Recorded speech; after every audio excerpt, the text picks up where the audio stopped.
Fala galera do Culturando, sejam bem-vindos para mais uma aula de teatro. E nessa aula vamos continuar falando sobre a história do teatro. Até aqui vimos, desde o começo lá na Grécia até chegar no teatro renascentista. E agora nós começamos a entrar no teatro moderno, no teatro contemporâneo. E dentro desse tópico nós vamos destrinchar um pouquinho mais porque teve vários acontecimentos até chegar nesse universo que nós temos agora, no teatro que nós conhecemos hoje, que nós temos contato. Legal? Então vamos começar a partir do teatro romancista, que é quase que o marco do teatro contemporâneo e do teatro moderno. Legal? O movimento romancista, ele acontece em diversos países da Europa, tenho aqui uma colinha para falar para vocês. Ele vai do período mais ou menos de 1700 a 1900. É legal a gente pontuar uma coisa aqui muito interessante. Tá vendo que na história do teatro até agora, a gente já está aqui em 1700 nessa história, e em nenhum momento eu ainda citei a história do teatro no Brasil. Porque eu vou fazer um vídeo à parte falando desde o começo do teatro no Brasil, que na verdade é o teatro que nós definimos a partir do teatro catequético, o teatro que foi utilizado para doutrinar os índios a partir da religião, mas isso vai ser um outro tópico que eu vou falar em um vídeo específico sobre o teatro brasileiro. Legal? Por enquanto vamos desenvolvendo essa realidade do teatro na Europa, porque esse teatro europeu tem muito reflexo no que foi construído no Brasil durante muito tempo. Legal? Então o teatro romancista ele vem de 1700 a 1900. O berço do romancista foi na Alemanha, na Itália e na Inglaterra, e na França. E na França, na verdade, foi onde tudo se destacou, principalmente para o teatro. Quais eram as características do teatro romancista e tanto do teatro como, na verdade, do movimento romancista? A valorização das emoções. Até então, as emoções não era algo que eram expostas. Algo que a gente ia ali e colocava as nossas emoções nos poemas, nos espetáculos. Era algo, não, a gente sempre pensava pela razão, Sempre nesse lado, as emoções eram retraídas. A razão era o ponto principal, que tudo era sempre pensado pela razão. A liberdade de criação, ou seja, não começou a deixar de lado alguns moldes, algumas estruturas que eram definidas. Não, vamos ter uma liberdade de misturar as coisas, de experimentar as coisas. Então isso também é uma característica do teatro romancista. O amor platônico.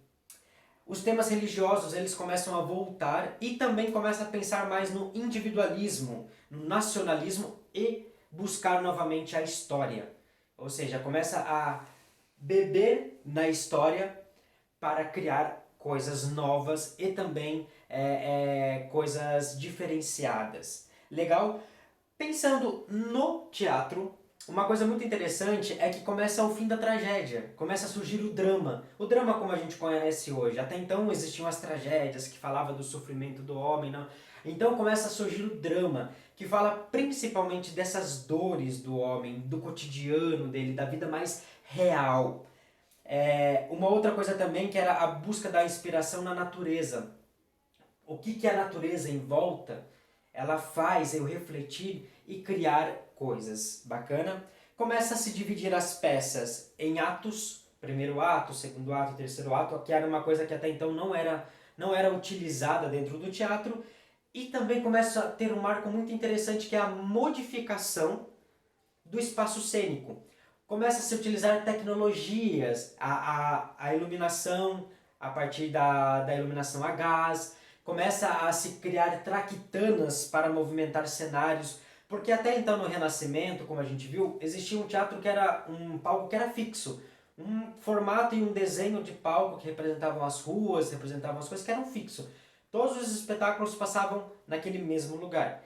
Já no Renascimento, isso muda, porque começa a se transformar. Cada espetáculo tem o seu cenário, tem o seu figurino, tem os seus adereços, assim como é hoje em dia. Legal? Um dos destaques de autores do romantismo, do teatro romântico, é Victor Hugo. Na verdade, é um prefácio que Victor Hugo fez de um espetáculo dele que chamava Cromwell, que se define o início do romantismo. Eu vou ler até um trechinho para vocês, mas eu vou estar colocando aqui no link o texto completo. É um texto bem grande, mas eu espero que vocês leiam aí e explorem um pouco mais esse universo, que é bem interessante, na verdade, o que ele define ali na sua exploração desse prefácio desse espetáculo. Na verdade, esse espetáculo, o Cromwell não foi encenado, mas o prefácio que foi feito foi um marco. Né? Em seguida de tudo isso, dessa revolução, vem um outro espetáculo do próprio Victor Hugo, que é Hermane, que aí sim, ele fica muito tempo em temporada e é avassalador, porque existiam as pessoas tradicionalistas que não acreditavam nessa mudança, e aí vem eles e começam a transformar essa visão, né? Essa visão que nós temos de teatro. Legal? Alguns outros dramaturgos que tiveram alguma relevância, nesse período foi Alfred de Vigno e Alexandre Dumas. Isso são alguns também dos autores que fizeram espetáculos nesse período. Legal? Uma outra coisa interessante é que começa, né, como eu disse, o teatro romantismo, ele é quase que um início desse movimento do teatro contemporâneo, começa a surgir a figura do encenador, ou seja, a figura do diretor, que até então não existia na história essa figura. Né? Os atores que desenvolviam os seus projetos e começavam a desenvolver, existia normalmente um responsável, mas ele não era essa figura que começava a direcionar como seria o figurino, o adereço, a história e tudo mais, as entradas. Tudo isso até então era muito improvisado. Na comédia de Light a gente tinha uma figura que é próxima ao diretor, mas mesmo assim ainda não era a figura com as características do diretor que nós conhecemos hoje. Legal? Eu vou ler aqui para vocês um pedacinho do prefácio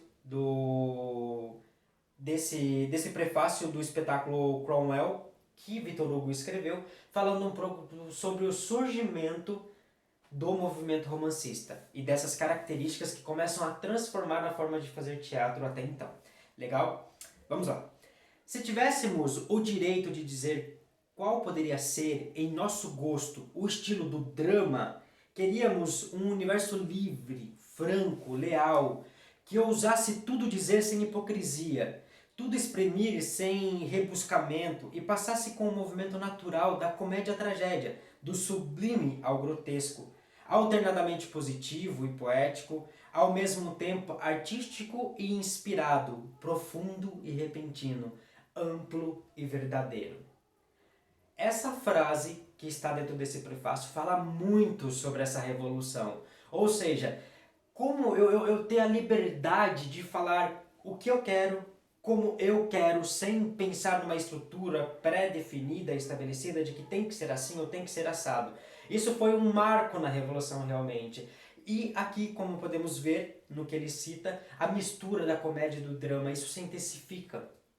Por que eu ter limitado o drama, a tragédia, a comédia? Por que isso não pode ser sempre tudo junto?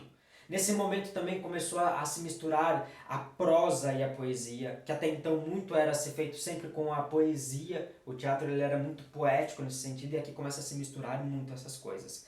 Legal? Esse foi o início do teatro moderno, do teatro contemporâneo, a partir do teatro romancista que eu quis trazer para vocês. Nos próximos vídeos a gente vai entrando em outros momentos muito importantes desse período do teatro contemporâneo e teatro moderno. Legal? E também vou aí produzindo para vocês um vídeo falando sobre o teatro no Brasil, que é um momento muito importante pra gente, que somos artistas brasileiros. Legal, pessoal? Um abraço e até a próxima!